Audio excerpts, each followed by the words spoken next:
Halos mahanaw ang Compostela Valley Province diyang mihapak ang bagyong Pablo netong tuig 2012.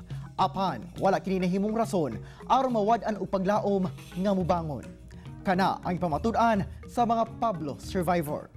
Kini ang RTV presents Uban ni Jandy Esteban.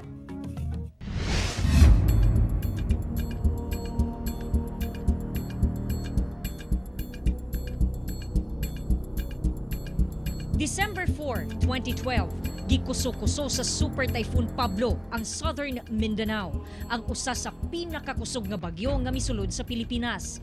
Gipahapa ang mga balay ug ubang istruktura. Nahanaw ang mga umahan nga maoy panginabuhian sa mga residente. Kapin libo ang namatay. Ubay-ubay ang missing, diin ang uban wala na igkita hangtod karon. Pero daghan usab ang nakasurvive sama ni Emerito. Ang iyang mga uwat sa lawas nga naangkon maoy magpahinumdom kaniya sa kadaot nga hatod sa bagyong Pablo. Diya ang health center nga dos Andanas, kita na mo tanan ang kuan to. Katong mga pagbahagi ba kita na mo. Kay ang giabugo na sa tubig mga 30 feet man kato. Ya, di po tubig lapok man. Basta makakita og mga kahoy, gakos lagi ko. Karon, padayon gihapon sa kinabuhi ang pamilya ni Emerito. Na-recover na sab nila ang lugi sa nadaot nga mga pananom nga kakao. Nabalik na usab nila ang ilang sari-sari store. Kapin 30,000 housing units ang nahatag sa mga nawad-an ug balay. Usa sa mga housing project gitukod sa Barangay Andap, New Bataan. Kini ang housing project sa gobyerno nga dunay sobra gatos ka mga housing units nga nasayang lang. Gipabalhin na ang mga namuyo dinhi, gumikan delikado. Apan bisan pa man sa kadelikado sa lugar, dunay gihapoy nagpabilin. Nya kay di man may mamalhin ka asa, may mamalhin wala man may mapuy-an.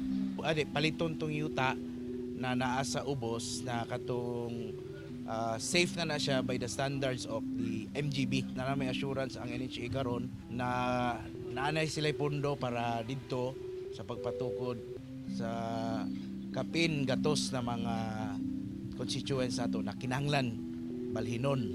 Lauman nga sunod tuig, makabalhin na sa mas luwas nga lugar ang mga residente. Kitang mga Pilipino, ilado nga di basta-basta mo surrender sa kinabuhi, bisan unsa man kalisod. Napamatud-an kana ni Emerito ug ubang Pablo survivors. Ang kasinatian nagsilbing inspirasyon aron magpabiling lig-on ug andam sa mga pagsulay. Kauban si Mel Colmenares sa kamera. Ako si Jandy Esteban para sa One Mindanao.